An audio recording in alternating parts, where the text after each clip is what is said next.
तर आपण मायक्रोसॉफ्ट संदर्भात महत्त्वाचे अपडेट्स बघत होतो आणि आता नेमकं कशामुळे या मायक्रोसॉफ्टचं सर्व्हर डाऊन झालेलं आहे, मायक्रोसॉफ्ट शट डाऊन झालेलं आहे ते देखील आपण बघूयात. मायक्रोसॉफ्टचं सर्व्हर डाऊन झालंय की सायबर अटॅक झालेला आहे, हा मोठा प्रश्न निर्माण झालेला आहे.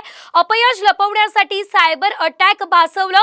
जगभरात सर्व्हर डाऊन की सायबर अटॅक झालेला आहे अशी चर्चा रंगलेली आहे. अपयश लपवण्यासाठी सायबर अटॅक भासवण्यात आलं असल्याचं देखील म्हटलं जातं. साधारणतः गेल्या 4 तासांपासून आपण बघू शकतोय मायक्रोसॉफ्टची सेवा जी आहे ती ठप्प आहे. मायक्रोसॉफ्टचा सर्व्हर डाऊन आहे की सायबर अटॅक झालाय असा संशय आता निर्माण झालेला आहे. जगभरातून याबाबत संशय निर्माण झालेला आहे. तर काही सायबर तज्ञांनी मायक्रोसॉफ्ट आपलं अपयश लपवण्यासाठी हा सायबर हल्ला आहे असं सांगतंय किंवा भासवतंय, हा संशय सुद्धा व्यक्त केलेला आहे.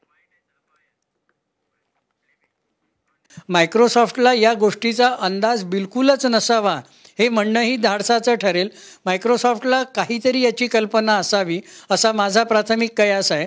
आणि मायक्रोसॉफ्टला पुढे जे इतर देशांमध्ये जे इन्शुरन्स रिलेटेड कायदे आहेत त्याचा फटका बसू नये म्हणून मायक्रोसॉफ्ट शक्यतोवर आपली जबाबदारी ढकलून हा आमच्या तंत्रज्ञानावर झालेला हल्ला आहे असंच दर्शवण्याचा प्रयत्न करेल.